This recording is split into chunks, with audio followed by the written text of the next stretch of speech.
I don't want to cut him out because he came a long way. They put me last because I have an accent that nobody understands. So anyway. Yeah, I'm Hans Olsson, Nexus partner, sister company of National PEO. I think I'm from a country with socialized medicine, and I think this whole healthcare reform obviously happened for a reason. And I've been talking to small employer groups, employers, and employees for the last 25 to 30 years. And when I started, it was fairly affordable, and now it's not so affordable. And unfortunately, the PPACA, or the Affordable Care Act, it does almost nothing to cut the cost down of the plan. And the problem when I speak to employees or the employers that have to pay a big chunk of the money it costs to insure, it's still not going to be affordable. They are kind of forcing, and they're thinking that by forcing everybody to insure, we are definitely going to see lower cost overall. That is not necessarily likely to happen. I'm probably involved in 1 or 2 seminars or similar things a week. So a lot of this stuff, I speak to the carriers almost daily. And the estimation, what is this going to cost us? I mean, when we go out and buy these plans now, moving forward in 2014, 30 to 50% is probably a likely kind of a cost increase to make these plans in compliance and so on, what they call essential health benefits. And are we going to be happy with even more expensive plans? I've seen complaints. I think our plans many times been going up as much as 10+% every year. And this year that just passed, 2013, was one of our lowest increases we've had for the last 30 years. There was just a few percent increase. But you're probably going to see this escalating again, and especially on the individual side.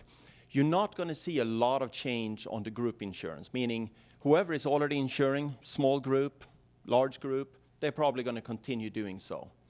You're going to see a lot more people enrolling in Medicaid because they're raising the eligibility, meaning what we refer to in Arizona as access, or the insurance for people that don't make enough, and so poverty line levels and so on. Medicare is being expanded. So you're going to see a lot more people in the Medicaid and Medicare programs, and that's going to cost our government. So I guess we print more money. And then you're going to see a lot more people insuring individually, because they are now implementing penalties if you don't have insurance. There was a couple of people asking, I have 5 employees. No, you're not going to be penalized if you don't offer insurance, but it may still be better strategy to offer a small plan than just saying, hey, we'll all go to the exchange. If you do qualify for subsidies, there's a very good chance that your employees, if you have 5 of them, will go to an exchange because they get subsidies from the government. But if they're fairly high income earners, they're not going to get no subsidies. There's nothing saying that they're going to get a better buy. I would predict that the cost of buying individual health care is going to go up substantially more than 30 to 50%. I think Kevin touched a little bit on some of these problems. I can tell you directly, if they cannot rate you for pre-existing conditions and so on, the insurance companies are never going to lose money, so it obviously is going to raise the rates, right? Other things, I've been out there talking to young males. They've been able to get insurance for probably around $100 a month for a half-decent plan, say a 24-year-old male. Now with your 3-to-1 ratio, when it used to be close to 6-to-1, they're not going to lower the rates for the older people like to half price, because they cannot make money that way. They're obviously going to have to raise the rates for that male. And here's a guy that maybe had to pay $100 before to buy insurance. Now when it's $250, he's probably not going to like it much more if he was already concerned about paying $100. So there's a lot of those people that don't feel like they need it, but they are going to be forced that direction. I think that strategy-wise, there's a lot of strategies. We talked a little bit about partially self-funded or self-funded. We're starting to see partially self-funded products coming out that was never available for the market share that was at least below 100. Now there's many carriers that are offering these products, and there may be some benefits to go with that strategy. We can still put a plan together where you do not risk meaning self-insured sounds like, boy, I'm going to be on the hook, it could be bad. No, we reinsure the risk, so you're not going to be on the hook for more than the premium that you're already paying anyway. But by having it partially self-funded, you can create more strategies within your group to keep your group healthier. The fact is that if we're trying to reach more affordable health care, the Affordable Care Act didn't do it at all. And I don't care if you're Democrat or Republican. I'm Swedish, so I'm neither. It doesn't really matter. And because it is not going to bring the cost down this way. So you probably, my prediction in a few years, we're going through this, like initially it was 2,700 pages or something like that. Somebody told me last week, by the time they get all the final rulings and all the text behind it, it's going to be something like 100,000 pages. And so we're now creating a tremendous amount of bureaucracy, and it's never free. You know how many people we're going to have now sitting around doing these calculations and everything else? I think that's not what people really wanted. So I think what's really going to happen a few years down the road, I think they're going to do further reform. And if you truly were looking for something less expensive, you probably have to get rid of the whole kind of the industry, everybody involved, but it's big money. It's billions and billions of dollars. So right now, what we're doing is a compromise between these three dance partners he mentioned before. It's, the government is trying to say, we need to do this, but, we need to make sure these people are not going to be too upset, and these people, and this and that. I mean, tort reform, cost of prescriptions, I call it like legalized drug abuse. That's where the big money is. So again, there is a lot of strategies, there's a lot of things we can do. I'm just one of the people within Nexus that can help in this. I just quickly want to introduce Hans Jr. He joined it's coming up on 2 years now. And he's been more and more taking part of the individual and short term. Many times you may need, I had a client yesterday that said, we messed up, we should have put this person on. There's no qualifying event, so we have to wait to open enrollment. Can you help us out for 2-3 months? So there's a lot of products out there that you can, put somebody in for 2-3 months until open enrollment, or if you just need to cover somebody. And those plans are actually very affordable. So that's available through Hans Jr. and also for all of those that may not offer a group plan.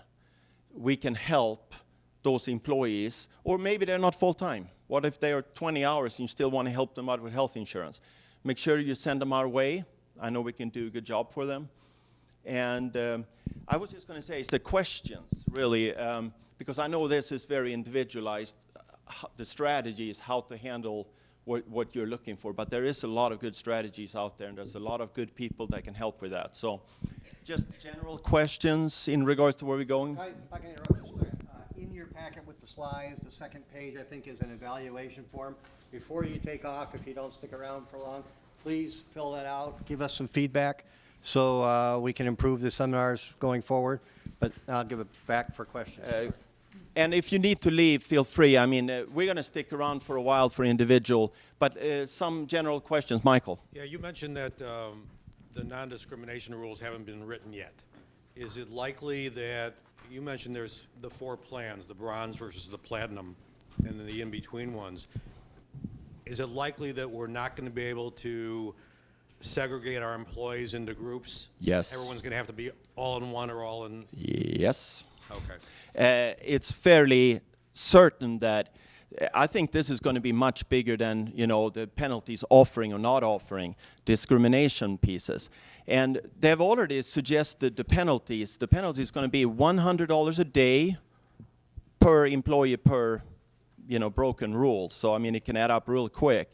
And for example, I know of a lot of small businesses where the owners and top management get 100% paid health insurance, and hourly workers maybe get 50% of employee only. That's probably a really bad idea moving into the future. I have a lot of clients that have a waiting period of, say, 30 days or instant upon employment for management, and then hourly workers are, I've seen all the way up to years of waiting if you're hourly.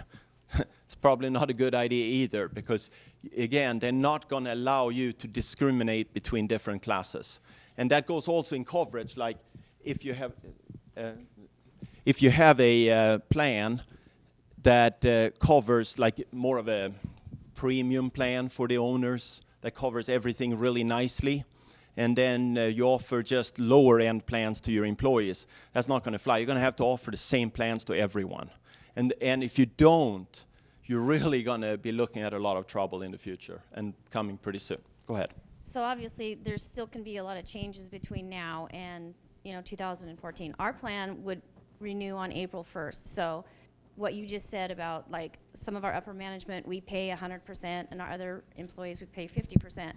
So my plan is set to renew April 1st. So April 1st, I should offer the same for everybody. Well, Then I have a look back period too. So any changes that I'm thinking about making, I need to make them now. You have till the policy renews to worry about implementations. You have an April 1 policy. You don't, Yes. all the stuff I said about January 1st, it means April 1st for you. April Correct, I 1st, understand that. 2014.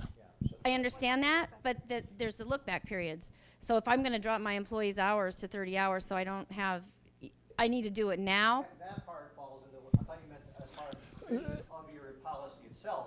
You don't have to change those In on your April 1st, 2000. in regards to waiting Correct, periods, but I could. discrimination, I could. you could, but again, a lot of smart people that are looking, lawyers and so on, looking at this, saying that you really don't have to go and change your plans immediately because they have not gotten to a point. Some people think this is like final. First they come out with something is like provisionally final or something like that, and then the public has 90 days then to like or not like, and then it may change again. And so because of that, until it is final law, and if you're a National PEO client, they will certainly let you know in plenty of time. But in your case, if you're renewing April 1st this year, and you're still not in compliance maybe on a waiting period or the contribution levels, meaning I'm paying this much for management, this much for hourly, they're not going to start fining you on this yet. Again, so you have some time, but it may be a good idea to start making changes. So just one more quick question, because you kind of flew over the whole defined benefit part where I think he said you could maybe offer every employee $150. How does the defined part of it work? Yeah, I you don't can. want to deal with all these calculations and complications, and I just want to offer every single employee the same amount of dollars, and they can go and do whatever they want with their health. I think that's going to become more popular moving forward. That the employer just, says, I'm going to offer to pay $200, and then pick and choose. You want the bronze level plan, you want the gold plan, whatever you want. But again, as long as you offer a plan, and it has the essential health benefits in there, and you define it, the only problem that they kind of touched on a little bit is that if you pay $200, and I spoke to a person here before that has less than 10 employees, and which is age banded currently. So say that this employee is 62 years old, and on an age banded, his rate is $750 a month, and you are defining your contribution at $200. It would leave $550 a month to be deducted out of that employee's paycheck, which obviously, in this case, that employee would then, $550 a month is way above, very likely, his 9.5%. So he would probably be eligible for those subsidies. So he probably would run off to the exchange, but since you're not over 50 employees, you're still not getting penalized. But so if you offer that with defined, and you're less than 50 employees, then all that's going to happen is that probably some of your employees that qualify for these subsidies will leave your plan. Okay, but if you're over 50, so then you may want to make sure that that defined contribution, even in the worst case scenario there, is enough that no employees will have to pay over 9.5. But for argument's sake, if you missed it, you weren't aware that Bill works there and he does not make quite enough, so it's too expensive for him. you're still not going to be penalized $2,000 per employee minus your 30 and so on. It's going to go to that $3,000 a year. If he goes to the exchange and gets a subsidy, you could get a bill for $3,000, of course divided up over the year. But that's one penalty. So that employee would still be on my plan? He just gets subsidized? No, he cannot get a subsidy if he's on your plan. He would have to go to a federal, or, well, in Arizona it would be a federal exchange, but if it's a state with a state exchange, it has to be an exchange, not a private exchange. It has to be a federal exchange where he's done. And just one thing that I thought was interesting I learned this week. This is the state of Arizona where we have a really high percentage of questionable legal status on labor. To get an exchange, to get a subsidy for those lower income earners, you think it's an easy thing, you get something in the mail or something? Not an easy thing. You have to prove residency and you have to prove income. And if you think, you know, people are a little nervous if they are maybe a questionable standing in this state work-wise, it's not a good idea to go there. You will definitely be found out. If you go, or if you're back on child support and other things, you're going to find there's a lot of people who are not going to be comfortable to go and get a subsidy because of the testing. And then after they do test those two things, they'll give them a code number, like probably a 6-digit number. They'll go to the exchange, put in the 6 digits, and it will take off their subsidy. But I'm just saying that in the state of Arizona, I can easily see that a large percentage of people that could qualify for these subsidies will not even try because of their legal status. In that example, Subsidy is the trigger, meaning for penalties. if you're paying $200 and the guy wants to go to the exchange, your share of the benefit might be $500 a month, which is going to be less than the penalty over the course of the year. You'll be paying $6,000 for his insurance or a $3,000 penalty, so he goes to the insurance, gets a subsidy. It's going to cost you less money. Sometimes it makes sense to do that. In terms of strategically, should we pay, there are certain people you're going to let them go and do that. Please do not discourage people, though, from going to the exchange and telling them that their immigration status could be questioned. That's probably not. That's not a good idea either, no. But it'll be interesting in case your employees ask you. We'll edit that out. Yeah. No, absolutely not. Under individual policy or individual payment, you got a person that says, "Hey, I'm not going to take insurance. I'm just going to pay the $95 or $200 a year because I'll be covered under the government policy." Isn't that what they're thinking? If the penalty is supposed to be this big social policy that'll eventually go, the government will take it over. Well, the way the reform was written, it's not really a big social. I mean, they certainly are trying to collect as much penalties and taxes as they can to make up for building these exchanges and so on.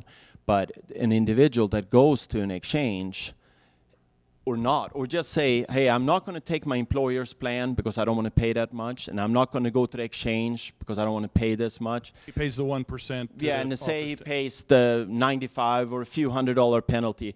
But at some point, this person is going to pay a few $100 additional on their tax return for no insurance. So when they go, they still don't have insurance. If you don't have insurance, this is not socialized medicine at this point. This just means that they're forcing people to buy insurance. They're trying to make, we have too many uninsured people in America, and that's the issue. But They're not going to be covered by any plan. They're uninsured. So when they go to the doctor, they have to pay out of pocket. They're not automatically. But if they go to the ER, they're covered. if they go to emergency room by federal law, they cannot be rejected services. And but they will still be billed. But I've said for many years now that many people in this country uses medical bankruptcy as a form of insurance. The problem with filing, and it's been the #1 reason for filing bankruptcy, is medical bills. So I guess you just collect as many medical bills as you can for about 7 years, and then you file, and then you have to wait 7 more years. But I don't know if people really like to live under that pressure with collectors and over the collection agencies or whatever chasing you for 7 years until you can file again. So I don't think it's a really good strategy, but it is a current strategy. Just don't have insurance and let them chase you. My question just going back to the thing where you talked about different levels of how much we're covering for maybe higher level management and store employees or something like that. So none of the penalties we talked about address that. You're just saying are you talking about like this could be a discrimination issue? and we Yeah, can get there's sued? two areas of, Okay. there is the penalties for not offering insurance or not offering affordable insurance, but then there's also the penalties for discriminating. And I think what I see as basically the rules has been the penalties for discriminating, breaking one of these rules about waiting periods or, you know, only offered to certain class of people and so on.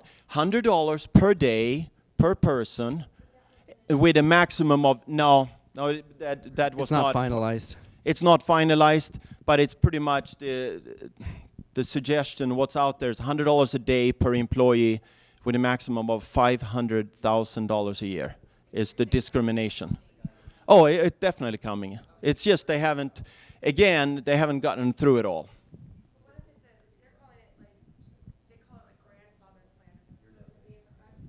Yeah, so grandfather, we're still kind of waiting to see what it means to be grandfather, because a lot of plans out there are still grandfather, meaning they were in effect prior to the law coming into place.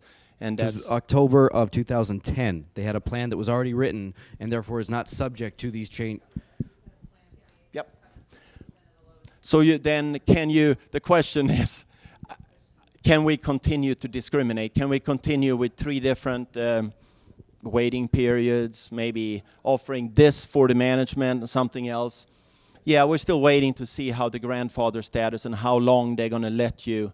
But yes, you're not going to really be tested at this point if you're on the grandfathered plan, but that's something to be determined.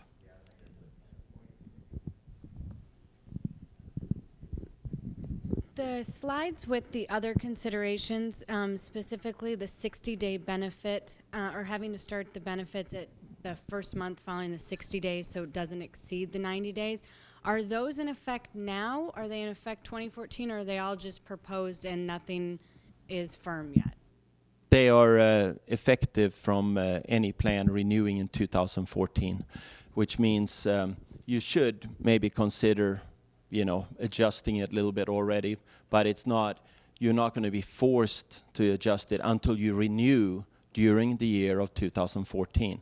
And again, they had said 90 days, like she pointed out, and potentially, I guess you could have up to 90 days, but the problem is that if you hire somebody on the 4th of a month and you're doing, 90 days first of the month, after 90 days later, you will be on the 4th, and the first of the month you'll be way more. You could be closer to probably 100 and some days.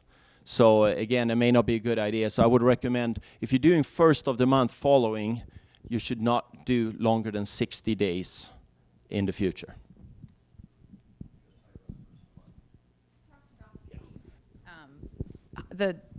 If you hire a new employee after you're already in your plan in 2014, and you hire an employee and you're trying to figure out, they're not full time, but they're somewhere in the 30-hour range, and you're not sure if they meet someone that you have to pay for.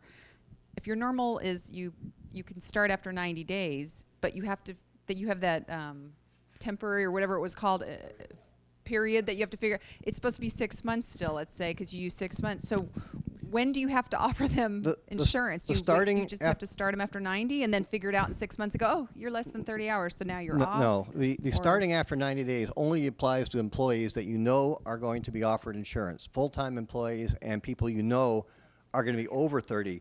Everybody else goes into the initial measurement period, and as I said before, during the initial measurement period and any administrative period you pick is a safe harbor. You don't have to offer them benefits, and you can't get in trouble if it turns out the guy's working 37 hours every week during the measurement period. Unless, of course, you knew he was going to work over 37 hours and you made him go through the measurement period anyway, that would be a violation. So what if you don't have a policy in place right now? You don't offer health insurance and you are a large group and you will have to offer it. Do you have to offer that as of January 1st since you have no existing policy? Yes, and a lot of people talk about, let's figure out the penalties and all that. When you really look at it, it makes almost no sense to rather pay the penalty than offer a plan unless you're in a very specific, you probably have to have at least 250 employees or more before it even start making any sense. Two things that I've been told is that, first of all, if you do offer a plan compared to taking a penalty, the penalties they count every full-time employee. Of course, you get to deduct 30. But if you put a plan in place, you have people waiving. So the plan in place is not going to cost you as much in most cases. And I have been successful with pretty much everything we put together. There is good plans out there. There's strategies to get a plan in place that will not cost you more than the penalty. And again, if you offer a plan, there's people waiving. There's people saying, oh, I'm on my spouse plan. There's people going to go to the exchange anyway and maybe not qualify for a subsidy, so there's no risk there. So you're better off offering in almost every case. And if you're questionable, you can contact somebody like myself. Okay, so but you're saying it's better to offer, but if I'm a large employer, but I only have 10 full-time employees and my first 30 are free, why would I go through the hassle of offering anything? Yeah, that's true. I mean, again, you have to remember that you do discount and everything, but the reason that some of the large employers here in the United States came out with statements in the media not so long ago that they're no longer hiring employees over 30 hours, it's obviously they don't, regardless if they count against your size count. I mean, if they're not over 30 hours, they're not eligible anyway, so. What's the reason you were saying that, though? Let's say you have 10 employees, and because individual plans, if they don't have a plan already, whatever, or just an individual plan if they have one, it's going to be so expensive because those individual plans are going to go up so much in cost that you may offer a group plan that's less expensive, but they pay 100% of it because you're not obligated to pay anything. Is that why you were saying you would offer it to them? Well, I Because then you believe can there's. give them benefits, but they pay 100%. You don't pay anything, but it's just instead of paying $2,000 a year, they pay $1,000 to be under your group plan. Is that Well, why? I think if you get a decent group plan, and if your demographic is decent, like we can put something affordable in place, that it's better to offer it because it's probably going to cost you less and cost the employees. I mean, it doesn't mean that you have to match that much. In the old days, we had all these rules, you know, minimum of 50% of the employee only and so on. But you have to remember those rules for employer contributions were never federal mandates. They were always insurance rules because the insurer wants your healthy as well as the sick, right? So anyway, question back up. You may want to go run. So we have a grandfathered plan, and then we also have what we call a manager carve-out because our participation was really low. Is that going to go away with the insurance companies? Yeah, Because they said if we management had- carve-outs are not going to be legal anymore. But again, if it's a grandfather, we would need to look at that because how long can you continue with a grandfather plan even in that Because type of we scenario? chose at one point to try and offer insurance to all of our employees, and they didn't take it, so they said our participation was too low, so therefore we can only offer it to a certain class of employees. Yep. So we never covered anything about grandfather plans on here. Just going to add another dimension. It wouldn't impact very many people, and there isn't that much that changes. So yeah, don't apply what we said to your grandfather plan. Most cases, you can stick with what you have until you run out of options and are forced to change the plan.